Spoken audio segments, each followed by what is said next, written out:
गोपाल, कैसे हैं आप लोग? भगवान की कृपा से परम पूज्य स्वामी श्री सतगुरु योगावतार वेद दर्शनाचार्य जी महाराज, महामंडलेश्वर स्वामी श्री गंगेश्वरानंद जी महाराज, जिनके श्री चरणों में हम सब बारंबार नमन कोटि कोटि दंडवत प्रणाम करते हैं। ऐसे महान संतों को परम पूज्य स्वामी श्री महामंडलेश्वर स्वामी श्री आनंद भास्कर जी महाराज, जिनकी अध्यक्षता में यह 86वां होली महामहोत्सव हो रहा, पूज्य स्वामी जी के श्री चरणों में दास का कोटि कोटि नमन दंडवत प्रणाम। ऐसे महान संतों की उपस्थिति आज इस कली काल में है, तो इन संतों की उपस्थिति को ही मानना चाहिए कि ये भगवान की उपस्थिति है। संतों की उपस्थिति किसकी उपस्थिति मानी जाएगी? भगवान की, क्योंकि भगवान का अवतार ही विप्रधेनु सुर संतहित लीन मनुज अवतार, परित्राणाय साधूनां विनाशाय च दुष्कृतां धर्म संस्थापनार्थाय संभवामि युगे युगे। भगवान भी धर्म की स्थापना करने आते हैं और संतों का पूरा जीवन भी धर्म की स्थापना के लिए होता है। इसलिए संत और भगवंत में बहुत दूरियां नहीं। तो परम पूज्य स्वामी जी श्री आनंद भास्कर जी महाराज जी की अध्यक्षता को, इनकी उपस्थिति को हम ईश्वर की ही उपस्थिति समझें। संत और भगवंत इनमें बहुत अंतर नहीं है, शास्त्र बार बार यही कहते हैं। गोस्वामी जी तो ये लिखते हैं, राम जी खुद कह रहे, मोते अधिक संत करे लेखा। हे माता,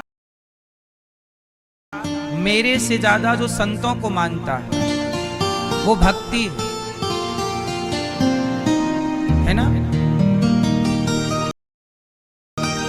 छठदम शील विरत बहु कर्मा, निरत निरंतर सज्जन धर्मा, सातव सम मोहिमय जग देखा, मोते संत अधिक कर लेखा। ये सातवीं भक्ति है। मतलब भगवान एक पलड़े पे बैठे हों और दूसरे पलड़े पर संत बैठे हों, तो बताओ किसका पलड़ा भारी होगा? किसका? भगवान का कि संतों का? क्यों? भगवान के पलड़े से भारी पलड़ा संतों का है। क्यों? क्योंकि भगवान भगवान है। ये भगवान है, ये बताने वाला कौन है? संत हो ही ना। संत ना हो तो भगवान का परिचय भगवान को कराएगा कौन? भक्तों को कराएगा कौन? अरे ये भगवान है, ईश्वर में ये गुण है कि लक्षण ईश्वर किसने बताया? बिनु पग चलहि सुनहि बिनु कैसे पता लगता कि ऐश्वर्यस्य समग्रस्य धर्मस्य शास्त्री, किसने बताया? पता लगता।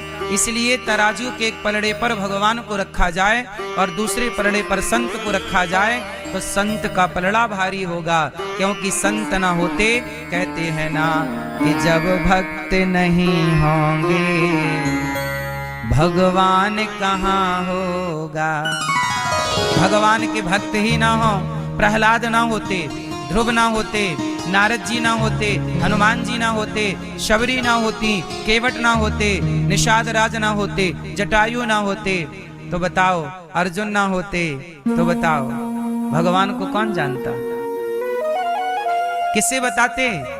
इसलिए भगवान से अधिक मोते अधिक संत करि लेखा। संत अहम सर्वेषु भूतेषु भूतात्मा अवस्थितः सदा, मैं सब में हूं, भगवान खुद कह रहे हैं। भगवान कपिल देव जी ने माता देवहूति को यही तो कहा, अहम सर्वेषु भूतेषु, मैं सब में हूं मां। पर मैं सब में हूं, ईश्वर सब में है, ये बताएगा कौन? समझाएगा कौन? इसका बोध कौन कराएगा? इसलिए संतों को जहां भी मिले संत, श्रद्धा से संतों को प्रणाम करना चाहिए। संतों के प्रति बड़ी श्रद्धा रखनी चाहिए।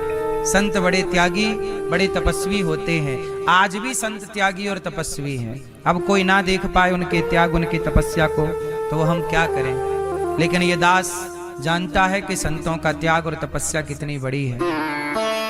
आज किसी के पास जरा सी दौलत आ जाए ना तो वो घमंड में डूब जाता है, पर संतों के पास इतना कुछ होने के बाद फटे कपड़े पहन करके एक कपड़ा लपेट लिया, एक कपड़ा पहन लिया, लंगोटी लगा ली और चल पड़ते हैं। कोई सुख सुविधाओं की गुलाम नहीं।